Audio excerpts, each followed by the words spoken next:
Hi friends, നമസ്കാരം. നമ്മുടെ ഇഷ്ടവിശേഷങ്ങളായ സ്നേഹക്കൂടിൻ്റെ ഒരു അടിപൊളി വിശേഷമായിട്ടാണ് വന്നിരിക്കുന്നത്. അപ്പം എല്ലാവർക്കും നല്ലൊരു ദിവസം ആശംസിച്ചുകൊണ്ട് തന്നെ വിശേഷത്തിലേക്ക് പോകാം.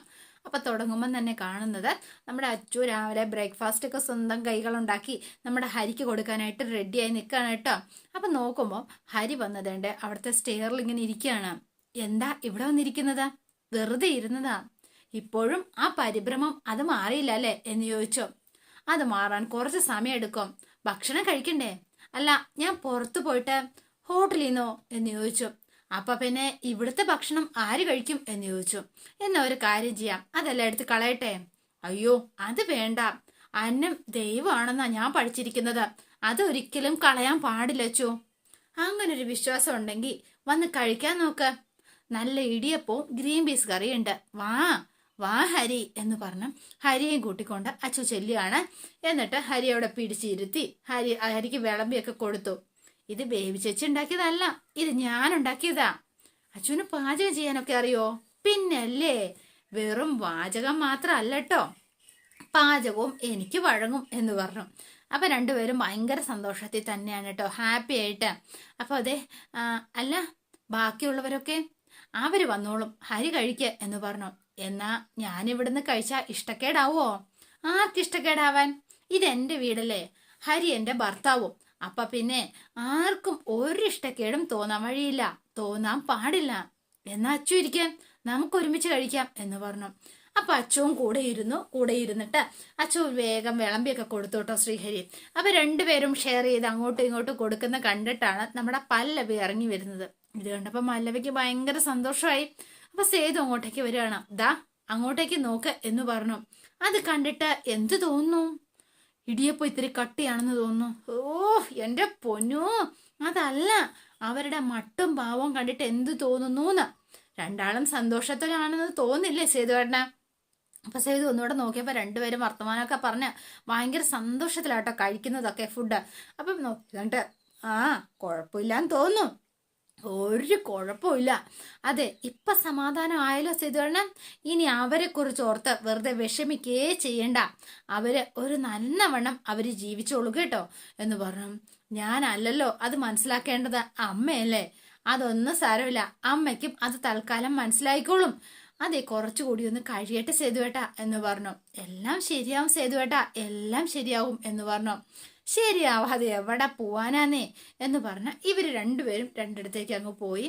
അപ്പൊ പിന്നെ നമ്മൾ കാണുന്നത് പൂർണിമാമയുടെ അടുത്തേക്ക് ഋതുവും അതുപോലെ തന്നെ സ്വാതിയും എത്തുകയാണ്. ഓ, ഇവിടെ കയറി ഈ റൂമിലിരുന്നാ മതിയല്ലോ, ഒന്നും അറിയണ്ടല്ലോ അല്ലേ, ഇപ്പൊ എന്താ പ്രശ്നം എന്ന് ചോദിച്ചു. പുറത്തിറങ്ങി നടക്കാൻ പോലും വയ്യ. കണ്ടാലും ചോദിക്കുന്നത് പൊന്നുമടത്തിലെ പുതിയ പന്തല് പണിക്കാരൻ മരുമകന് സുഖമാണോ എന്നാ ചോദിക്കുന്നത്. നാട്ടുകാരുടെ കളിയാക്കൽ സഹിക്കാന്ന് വെച്ചോ? ഇതിനകത്ത് നടക്കുന്നത് എങ്ങനെ സഹിക്കും? തെളിച്ചു പറ, ഇതിനകത്ത് എന്ത് നടന്നു? അവർ ഈ വീട്ടിലെ ഭരണം ഏറ്റെടുത്തു കഴിഞ്ഞു എന്നാ തോന്നുന്നത്. അവനെ ഇപ്പൊ ഊട്ടിക്കൊണ്ടിരിക്കുക അച്ചു എന്ന് പറഞ്ഞു. ഇങ്ങനെ ബോധമില്ലാതായി പോയല്ലോ അവക്ക്. അപ്പൊ പൂർണിമ വേഗം, ബോധമില്ലാത്തത് കൊണ്ടൊന്നുമല്ല, എല്ലാവരും കൂടി തന്നെ നമ്മളെ ചതിക്കായിരുന്നു. ചേച്ചി അതിന് കൂട്ടുനിന്നു എന്നുള്ളതാ സത്യം. അമ്മയെക്കാളും വലുതാണോ സേതുവേട്ടൻ? അല്ലല്ലോ. ആണെന്ന് അവള് തന്നെ തെളിയിച്ചല്ലോ. അതുകൊണ്ടാണല്ലോ അവള് സേതുമാധവനെ അനുസരിച്ച് അമ്മ പറഞ്ഞത് തള്ളിക്കളഞ്ഞത്. അമ്മയെ കൊള്ളാഞ്ഞിട്ടാന്നേ ഞാൻ പറയോ. മാധവ മേനോന്റെ ഭാര്യ ആണെന്ന് എപ്പോഴും എപ്പോഴും പറഞ്ഞുകൊണ്ടിരുന്നാ പോരാ, അത് തെളിയിക്കുകയും ചെയ്യണം. അതെങ്ങനെ? മോനെ തലയെ കയറ്റി വെച്ചോണ്ടിരിക്കുകയായിരുന്നില്ലേ, ഇപ്പൊ എങ്ങനെയുണ്ട് എന്ന് ചോദിച്ചോ. നമ്മുടെ അച്ഛൻ ചെയ്ത ഏറ്റവും വലിയ ദ്രോഹമാണ് ആ സേതു മാധവൻ. സമയം വന്നപ്പോ അവൻ സാന്യ സ്വഭാവം കാണിച്ചു. ഞാൻ ആരും കുറ്റം പറയില്ല, അമ്മ ശ്രദ്ധിക്കണമായിരുന്നു. ഇപ്പൊ എനിക്കറിയില്ലായിരുന്നല്ലോ അവൻ അങ്ങനെ ചെയ്യൂന്ന്. നന്ദിയുള്ളവനാണെന്നാ ഞാൻ വിചാരിച്ചത്, ഇപ്പോഴല്ലേ മനസ്സിലായത്. ഈ വീടിനോടും നമ്മളോടും നിങ്ങളോടും ഒക്കെ കൂറുള്ളവരാന്ന് വിചാരിച്ചു. അങ്ങനെയായിരുന്നില്ല. മനസ്സിലായല്ലോ ഇപ്പോഴെങ്കിലും, സന്തോഷം. എന്നിട്ട് അമ്മ എന്താ ഒന്നും ചെയ്യാത്തത്? ഇറക്കി വിടാൻ പറ്റുമോ അമ്മയ്ക്ക് ഇവിടുന്ന്? അപ്പൊ ഒന്നും മിണ്ടുന്നില്ല.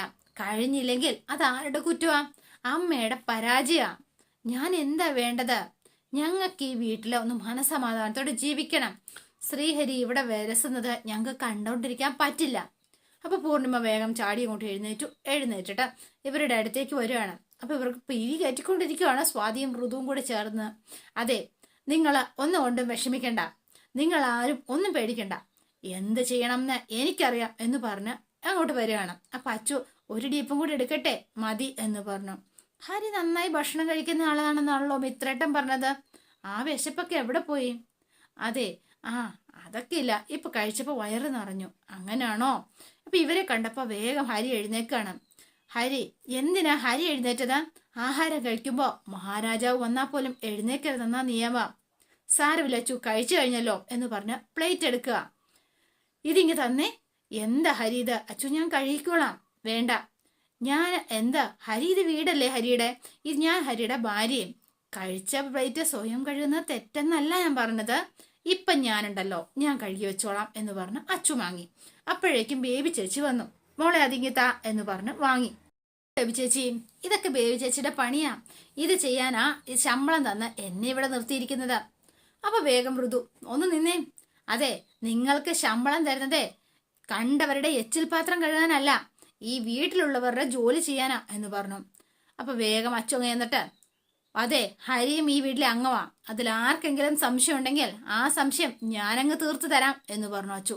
അപ്പൊ ഒന്നും മിണ്ടിയില്ല ഋതിക കേട്ടോ.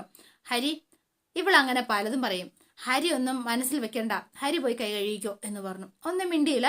ഹരി നേരെ ചെന്നു കൈ വാഷ് ചെയ്യാനായിട്ട് അങ്ങോട്ടേക്ക് പോവാണ്. ദേ, അപമാനിക്കുന്നതിനൊരു പരിധിയുണ്ട്, മേലാൽ ഇത് ആവർത്തിക്കരുത് എന്ന് അച്ചു വാണി കൊടുക്കുകയാണ്. ഋതു വാ എന്ന് പറഞ്ഞ് പൂർണിമ പോവാൻ തുടങ്ങിയപ്പം, അമ്മേ കഴിക്കുന്നില്ലേ എന്ന് ചോദിച്ചോ. വയറ് നിറഞ്ഞല്ലോ, ഇനി എന്തിനാ കഴിക്കുന്നത് എന്ന് ചോദിച്ചോ. നീ മിണ്ടാതിരിക്ക, തലയിരിക്കുമ്പോ വാലാടണ്ട, നിനക്ക് വേണ്ടെങ്കിൽ നീ കഴിക്കണ്ട. അമ്മേ കഴിക്കമ്മേ എന്ന് അച്ചു ഇങ്ങനെ പറയുകയാണ്. ഒന്നും മിണ്ടിയില്ല.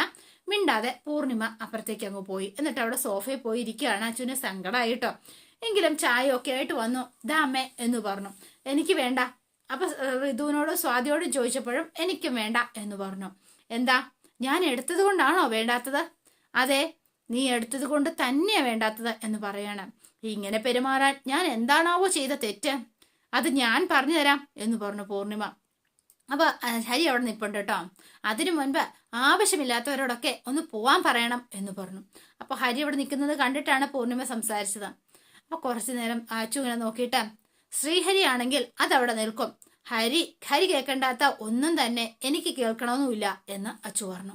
അപ്പൊ ഹരി അവിടെ നോക്കി നിന്നിട്ട്, അതെ, ഞാൻ മാറാച്ചു, നിങ്ങൾ അമ്മയും മക്കളോട് സംസാരിക്കുക എന്ന് പറഞ്ഞ് ഹരി നേരെ അകത്തേക്ക് അങ്ങ് കയറിപ്പോയി കേട്ടോ. ഹരി എന്ന് വിളിച്ചിട്ടൊന്നും നിന്നില്ല ആള്. അപ്പൊ പൂർണിമ ചാടി ഇങ്ങോട്ടേക്ക് എഴുന്നേറ്റിട്ട്, അതെ, എന്താണ് നിന്റെ ഉദ്ദേശം? മനസ്സിലായില്ല. എന്നെ നാണം കെടുത്താൻ തന്നെയാണോ നീ തീരുമാനിച്ചിരിക്കുന്നത്? പറ, ഞാൻ എന്തു ചെയ്തു എന്ന് അമ്മ പറയണത്? വലിയ ഏട്ടൻ പറഞ്ഞു ഒരാളെ കെട്ടി, അത് അത്ര വലിയ തെറ്റാണോ എന്ന് ചോദിച്ചു. അല്ലേ, നമ്മുടെ നിലയ്ക്കും വിലയ്ക്കും ചേർന്ന ബന്ധമാണോ അച്ചു ഇത്? പറ, ഒരു ഓട്ടോറിക്ഷക്കാരന്റെ ഭാര്യ ആവാനാണോ നിന്നെ ഞാൻ വളർത്തി വലുതാക്കിയത്? പറ, അവനെപ്പോലെ ഒരുത്തന്റെ കയ്യും പിടിച്ച് ഈ വീടിന്റെ പടി കയറി വരാൻ നിനക്ക് എങ്ങനെ ധൈര്യം വന്നു എന്ന് ചോദിച്ചു ഋതു. അതെ, അമ്മ ചോദിക്കുന്നുണ്ട്, അമ്മയോട് ഞാൻ പറഞ്ഞോളാം, മനസ്സിലായോ എന്ന് ചോദിച്ചു. അപ്പൊ ഋതുവിന്റെ വായു അടഞ്ഞു. മിണ്ടാതിരുന്നോളാനാണ് അതിന്റെ ഉത്തരവ്. എനിക്ക് ഈ ബന്ധം ഇഷ്ടമല്ല, എത്രയും വേഗം നീ അവനെ ഒഴിവാക്കണം. അത് നടക്കില്ലമ്മേ എന്ന് തന്നെ അച്ചു പറഞ്ഞു. തീർത്തു തന്നെ പറഞ്ഞു. ശ്രീഹരി കെട്ടിയ താലിയാണ് എന്റെ കഴുത്തി കിടക്കുന്നത്, അത് ഇവിടെ കിടക്കുന്നിടത്തോളം ഞങ്ങൾ തമ്മിലുള്ള ബന്ധം അത് പിരിയില്ല. ഞാൻ പറഞ്ഞതനുസരിക്കാൻ നീ തയ്യാറല്ല. എന്താ, എന്റെ വാക്കിന് ഒരു വിലയില്ലേ? അമ്മയെ ധിക്കരിക്കാൻ മാത്രം വളർന്നോ എന്ന് ചോദിച്ചു സ്വാതി. കല്യാണം കഴിയുന്നത് വരെ മാതാപിതാക്കളാ ഒരു പെൺകുട്ടിയുടെ ജീവിതത്തിൽ ഏറ്റവും പ്രധാനപ്പെട്ടത് മാതാപിതാക്കളാ. ആ സമയത്ത് അവരെയാണ് അനുസരിക്കേണ്ടത്. പക്ഷെ ഒരു പെൺകുട്ടി കല്യാണം കഴിഞ്ഞാൽ സ്ഥിതി മാറി, പിന്നീട് അവൾക്ക് ഭർത്താവായി, അവള് ഭർത്താവിന്റെ താല്പര്യം കൂടി നോക്കി വേണം പെരുമാറാനായിട്ട്. ഇത് ഞാൻ പറഞ്ഞതല്ല, പണ്ട് അമ്മ എന്നെ പറഞ്ഞു പഠിപ്പിച്ചതാ. എന്താ, അമ്മയ്ക്ക് ഓർമ്മയുണ്ടോ? അന്ന് അമ്മ പറഞ്ഞ കാര്യങ്ങളൊന്നും ഞാൻ മറന്നിട്ടില്ല. അന്ന് ഉപദേശിച്ചതൊക്കെ എന്റെ മനസ്സിലുണ്ടമ്മേ, ഞാൻ അതാ പാലിക്കുന്നത്. നിനക്ക് ചേരുന്ന ബന്ധമല്ല ഇത്, നമ്മുടെ തറവാടിനും ഈ ബന്ധം ചേരില്ല. എന്താമ്മ ഈ തറവാടെന്ന് പറയണത്? പറ, അമ്മ പറ എന്ന് പറഞ്ഞു. അച്ഛൻ മരിച്ചിട്ട് ഇത്ര ദിവസമായില്ലേ, ഏതെങ്കിലും ഒരു ബന്ധു വന്ന നമ്മൾ എങ്ങനെ ജീവിക്കുന്നതെന്ന് അന്വേഷിച്ചോ? ഇല്ലല്ലോ. അങ്ങനെ ഒരു ബന്ധുക്കളും ഇല്ല. ഹരി എനിക്ക് ഇഷ്ടമാണ്, ഹരി എന്നെ കെട്ടേണ്ടി വന്നതിൽ എനിക്ക് ഒരു കുറ്റബോധവും ഇല്ല. മറിച്ച് എനിക്ക് സന്തോഷമുള്ളൂ. പിന്നെ എനിക്ക് അഭിമാനവും. ദയവ് ചെയ്ത് അമ്മ ഞങ്ങളെ അംഗീകരിക്കണം. ആ ഒരു നിമിഷത്തിന് വേണ്ടിയാ കാത്തിരിക്കുന്നത്. അതൊരിക്കലും സംഭവിക്കില്ല എന്ന് പറഞ്ഞു ഋതു. അമ്മ സംസാരിക്ക, മിണ്ടരുത് എന്ന് പറഞ്ഞു അച്ചു. അവള് പറഞ്ഞത് തന്നെയാ എന്റെ അഭിപ്രായം എന്ന് ഉടനെ പൂർണ്ണിമയും പറഞ്ഞു കേട്ടോ. അവർ ഇതിന് സന്തോഷമായി. വേഗം പറഞ്ഞല്ലോ, ഒരിക്കലും ശ്രീഹരിക്കും നിനക്കും ഞാൻ മാപ്പ് തരില്ല എന്ന് പറഞ്ഞു. ഇപ്പോഴാ നിന്റെ വല്യേട്ടന്റെ മിടുക്ക് ഞാൻ തിരിച്ചറിയുന്നത്. വെറുതെ ആയിരുന്നില്ല പണ്ട് ശ്രീഹരിയെ കൊണ്ടുവന്ന് ഇവിടെ താമസിപ്പിച്ചത് അല്ലേ? കൊള്ളാം. എന്താണെങ്കിലും അവനെല്ലാം തീരുമാനിച്ചുറപ്പിച്ച് തന്നെയാ അവനിവിടെ വന്നത്. അവന്റെ ആഗ്രഹം നേടിയെടുത്തു എന്നുള്ളതാ. നാണം കെട്ടത് ഞാനും ഇവര് മാത്രമാ. എന്താ ശരിയല്ലേ? മാപ്പ് വേണോ അത്രേ മാപ്പ്. പൊയ്ക്കോണം എന്റെ മുന്നിൽ നിന്ന്. ഇനി മേലിൽ എന്റെ കൺവെട്ടത്ത് നിന്നെ കണ്ടുപോവരുത് എന്ന് പറഞ്ഞിട്ട് പൂർണിമ അങ്ങ് പോയി. അപ്പോൾ ആ പുറകില് സ്വാതിയും ഋതുവും പോയി. വാടി എന്ന് പറഞ്ഞിട്ട് അച്ചുവിന് വിഷമായിട്ടോ. അപ്പൊ പൂർണിമ റൂമിൽ പോയിരിക്കുന്ന സമയത്ത് നമ്മുടെ പല്ലവി അങ്ങോട്ടേക്ക് ചെല്ലുകയാണ്. അമ്മേ എന്ന് വിളിച്ചു. എന്താ അമ്മ ഇത് എന്ന് ചോദിച്ചു. അതെ, ശരിക്കും നിഖിലിന്റെ സ്വഭാവം നല്ലതല്ലാത്തത് കൊണ്ടല്ലേ മേ നമ്മൾ ഈ കല്യാണം വേണ്ടെന്ന് വെച്ചത്. അതെന്നെ ബോധ്യപ്പെടുത്താനായിരുന്നു. എന്തുകൊണ്ട് ചെയ്തില്ല എന്നാണ് പൂർണിമയുടെ ചോദ്യം. അപ്പൊ പല്ലവി കുറെ നേരം മിണ്ടാതിരുന്നു. അമ്മേ, അത് പിന്നെ ശ്രീഹരി, ആ ശ്രീഹരി എന്ന് പറയുന്ന ആളെ അവൻ ഒരിക്കലും ഭർത്താവായിട്ട് അച്ചുവിന്റെ ഭർത്താവായി അംഗീകരിക്കാൻ എന്നെ കൊണ്ട് കഴിയില്ല എന്ന് തന്നെ പറഞ്ഞു. അതുകൊണ്ടാണ് ഞാനീ പറയണത്. പിന്നെ വെല്ലാം വരുത്തി വെച്ചത് സേതു. അവൻ ഒരുത്തനാ. ഇത് മനസ്സിൽ വെച്ചായിരിക്കാം പണ്ട് അവൻ ഹരിയെ ഇവിടെ കൊണ്ടുവന്ന് താമസിപ്പിച്ചത്. അമ്മേ, അങ്ങനെയൊന്നും ഇല്ലമ്മേ. അമ്മ എന്തി പറയുന്നത്? അങ്ങനെ ഒരു ഉദ്ദേശമൊന്നും സേതുവേട്ടന്റെ മനസ്സിലുണ്ടായിരുന്നില്ല. എങ്ങനെയാണ് അച്ചു ഈ കല്യാണത്തിന് സംഭവിച്ചത്? എന്റെ ബലമായ സംശയം. അതെ, ശരിക്കും അവര് തമ്മിൽ പ്രണയത്തിലായിരുന്നു എന്നാ. അതും ഒരിക്കലും ശരിയല്ല. അവര് തമ്മിൽ ഒരടുപ്പവും ഉണ്ടായിരുന്നേ ഇല്ല. നടന്നത് നടന്നു. ഇനി നമ്മള് ആ ബന്ധം അംഗീകരിക്കുകയും അവർക്ക് മാപ്പ് കൊടുക്കുകയല്ലേ ചെയ്യേണ്ടത്? ഒരിക്കലും ഇല്ല. എനിക്ക് ഇഷ്ടമില്ലാത്തത് ചെയ്യുന്നവരോട് പൊറുക്കുന്ന ശീലം ഈ പൂർണിമയ്ക്ക് പണ്ടേ ഇല്ല എന്ന് പറഞ്ഞു. അമ്മേ, സ്വന്തം മോളല്ലേ അമ്മേ അച്ചു. അപ്പൊ പിന്നെ എങ്ങനെയാ? അതുകൊണ്ട് തന്നെയാ ഞാൻ പറ്റില്ല എന്ന് പറഞ്ഞത്. ഒരിക്കലും ക്ഷമിക്കാൻ പറ്റില്ല. നിങ്ങൾക്കൊക്കെ കല്യാണം എന്ന് പറയുന്നത് വെറും ഒരു ആഘോഷം മാത്രമായിരിക്കാം. പക്ഷെ എനിക്ക് അങ്ങനെയല്ല എന്ന് പറഞ്ഞു. കന്യാദാനം എന്ന് പറഞ്ഞൊരു ചടങ്ങുണ്ട്. എൻ്റെ മകളെ വരന്റെ വീട്ടുകാരെ ഏൽപ്പിക്കുന്ന ആ ചടങ്ങ്. ആ ചടങ്ങിന് അച്ചുവിനെ ഏറ്റുവാങ്ങാൻ ശ്രീഹരിക്ക് ആരാ ഉള്ളത്? ആരെങ്കിലും ഒരാളുണ്ടോ? ഒരുപാട് അംഗങ്ങളുള്ള കുറേ ബന്ധുബലമുള്ള ഒരു വീട്ടിലേക്കാ ഞാൻ എൻ്റെ മോളെ കെട്ടിച്ചയക്കണമെന്ന് തീരുമാനിച്ചത്. അത് നടന്നില്ല. പക്ഷെ അതെനിക്ക് ഒരിക്കലും പൊറുക്കാൻ പറ്റില്ല എന്ന് പറഞ്ഞു. ഇങ്ങനെ ഒരു കല്യാണത്തിന്റെ പേരില് ഇനി ഞങ്ങള് ഇതിന്റെയൊക്കെ പേരിൽ എന്തൊക്കെ അനുഭവിക്കേണ്ടി വരും? പരിഹസിക്കുക എല്ലാവരും. അറിയുവോ? എന്തിനാമേ പരിഹസിക്കുന്നത്? അനാഥനാണ് ശ്രീഹരി, ശരിയാണ്. പക്ഷെ അതൊരു കുറവാണോ? അത് ശ്രീഹരിയുടെ തെറ്റാണോ അത് എന്ന് ചോദിക്കുകയാണ് പല്ലവി. ശരിയാണ്. അപ്പം ഒട്ടും കുരവിയും ആർപ്പ് വിളികളും ഒക്കെ ആയിട്ട് നടന്നതാ എന്റെ കല്യാണം. എന്നിട്ട് എന്തായെന്ന് അമ്മയ്ക്കറിയാലോ. അതുകൊണ്ടാ ചോദിച്ചത്.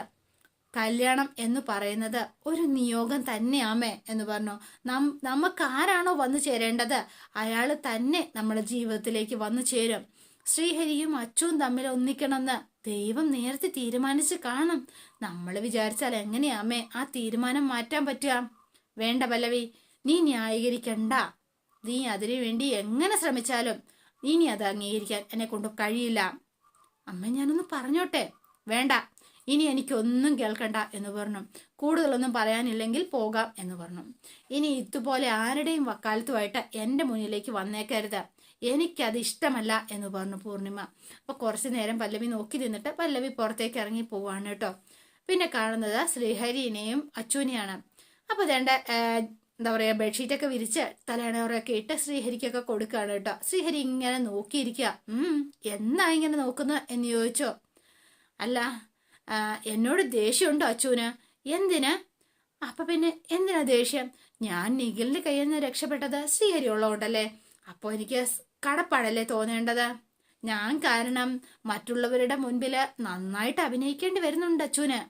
ഞാൻ അഭിനയിക്കുന്നൊന്നുമില്ല, സത്യസന്ധമായി ജീവിക്കുന്നു. ഹരി എങ്ങനെയാന്ന് എനിക്കറിയില്ല. ഇന്നലെ രാത്രി ഞാൻ അച്ചുവിനോട് അങ്ങനെയൊക്കെ പറഞ്ഞത്. അച്ചു ചിലപ്പോ തോന്നും അങ്ങനെ പറയാൻ പാടില്ലായിരുന്നു എന്ന്. പക്ഷേ എനിക്ക് എനിക്ക് എൻ്റെ മനസാക്ഷിയെ വഞ്ചിക്കാൻ കഴിയില്ല അച്ചു. അതുകൊണ്ടാ. അതിന് ഞാൻ പരാതി പറഞ്ഞില്ലല്ലോ. കാലം വേണമെങ്കിലും കാത്തിരിക്കാൻ തയ്യാറാ. സേതുവേട്ടനും നമ്മളെല്ലാവരും അവരെല്ലാവരും നമ്മളെ സ്നേഹത്തിലാന്നാ. അവർക്കെല്ലാം അതിൽ സന്തോഷമുണ്ട്. സത്യം നമുക്ക് മാത്രമല്ലേ അറിയുള്ളൂ അല്ലേ അച്ചു എന്ന് ചോദിച്ചു. അപ്പോൾ അച്ചു ഒന്ന് ചിരിച്ചിട്ട്, ശ്രീഹരി ഒരു കാര്യം മനസ്സിലാക്കണം എന്ന് പറഞ്ഞു.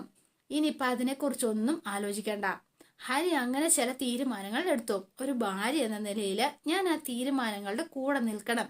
മറ്റൊന്നും ഞാനിപ്പോൾ ചിന്തിക്കുന്നില്ല. അല്ല, ഞാൻ അച്ചുവിന് ചേർന്ന ഒരാളെ അല്ല. അതിപ്പോൾ ഞാനല്ലേ പറയേണ്ടത്. എനിക്ക് അങ്ങനെ തോന്നുന്നില്ലെങ്കിലോ എന്ന് ചോദിച്ചു.